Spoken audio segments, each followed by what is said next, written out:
Okay, so I just took Arlecchino into Abyss, and I'm gonna give my thoughts on her, and do I regret her? So, first of all, I'll give you the short answer, which is no.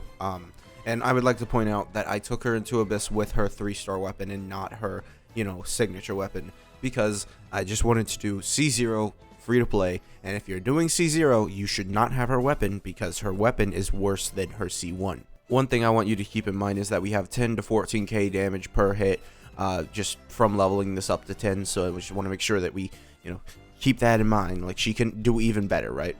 We done?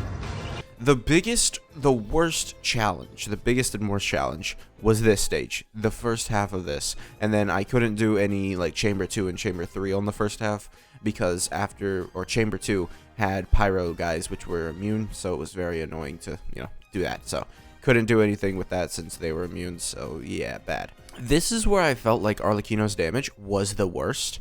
It just, I don't know, man. It, like, you had the Pyro Abyss Mage, which sometimes, because I was using a vape team, sometimes I could get in the crossfire of Xingqiu's E-skills, and then it would be very easy to kill. But if I didn't, then I would have to hit it while just, using Xingqiu's, normal, or, like, burst, hits in order to, to destroy its shield, which isn't really nice, and it took a little bit.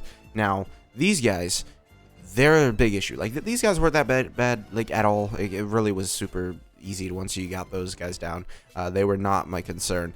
But these guys, yeah, they were constantly, it felt like, just, oh yeah, we're gonna get hit out of Bennett's ring, right? Because Arlecchino just throws them out of Bennett's ring. Like, you'll pop them, like, into Bennett's ring, and then 10 seconds later, they're outside of Bennett's ring. It's very annoying, and I'm starting to really hate Bennett for it, because it's like, yeah, Bennett can give you really good damage, but, man, like, this is bad. But in terms of bosses, using Bennett with her, this guy fell down pretty easily. This guy I spent like a minute on. It was pretty fast. I could have done it better. I was making some errors, I had just woken up when I tested this, and I've now, like, eaten and stuff, so take it a little break, and then I'm going to explain what happened. So, I was a little bit rusty, basically, is what I'm trying to say. So, it's not perfect, but I will say, just judging by the amount of damage, the amount of hits that I had to do, the amount of rotations that I had to do, right? This guy was probably, like, the second easiest boss. I would have to say, if I had to rank them, it would probably be this guy, and then this guy for the bosses of Chamber, like second half. The reason why this guy is getting the score that he is getting is because he just really is like, like, he'll sit there, invincibility, and it's not, you can't do anything about it, right?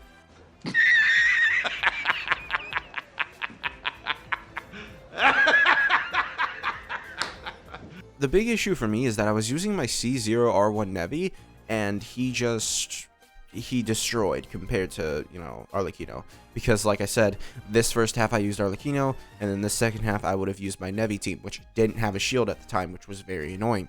And even without having the shield and getting, hit out of his charge attack, right, he still did basically what Arlecchino was doing. Now, that is saying, like, Arlecchino without, like, at worst, right, worst case scenario for Arlecchino, realistically, it should be C1 Nevi versus C1 Arlecchino, and then they have, like, White Tassel, and then Nevi can go ahead and have his, like, Stellar Jade or something, or maybe not even Stellar Jade, maybe, like, Prototype Amber, since it's, yeah, I mean, if you would do that, then they're definitely going to look a lot closer. But it's just, if you, I don't know, man, it's just, once I get her up, once I get, like, her C1, then we'll be able to properly, like, compare the two. Well, sort of not even properly, though, because, Nevi wants his C1 over his actual weapon, so, But yeah, overall, I would say I'm not really disappointed, but I'm definitely not, like, super, wow, she did so much damage. Definitely not. I feel like she really sort of failed in terms of, like, impressing me, but, I mean, I was using her at her literal worst. Like, I don't have the proper artifact set. I mean, it's proper artifact set. It's, we're missing the extra damage bonus from the Bond of Life set. Like, that's basically all, though, because, I mean, I have a Bond of Life set, but I guarantee you that this is probably better than that with 74, 189, or maybe we'll click over here. 47-100, I should say. And then we come over here, and this is my Bond of Life set, 40-54, so 50% crit damage. I don't think any of us wants to give that up just for 18% damage bonus, alright? She definitely didn't really impress me, but then again, we have C1 to go, and that's generally where I like to compare characters, where, like, you know, C1, you know, R0, I guess, and then, you know, C0, R1, basically. I basically like to compare characters as if, you know, Ito got his weapon, right? Because his C1 isn't as strong, whereas, you know, Arlecchino, her C1 is stronger than her weapon, so I would like to compare, you know, Arlecchino at C1 compared to all the other characters at, like, C0 with their weapon, right? So yeah, that's going to be it for this video. Make sure to subscribe, and I will see you guys next time. Bye.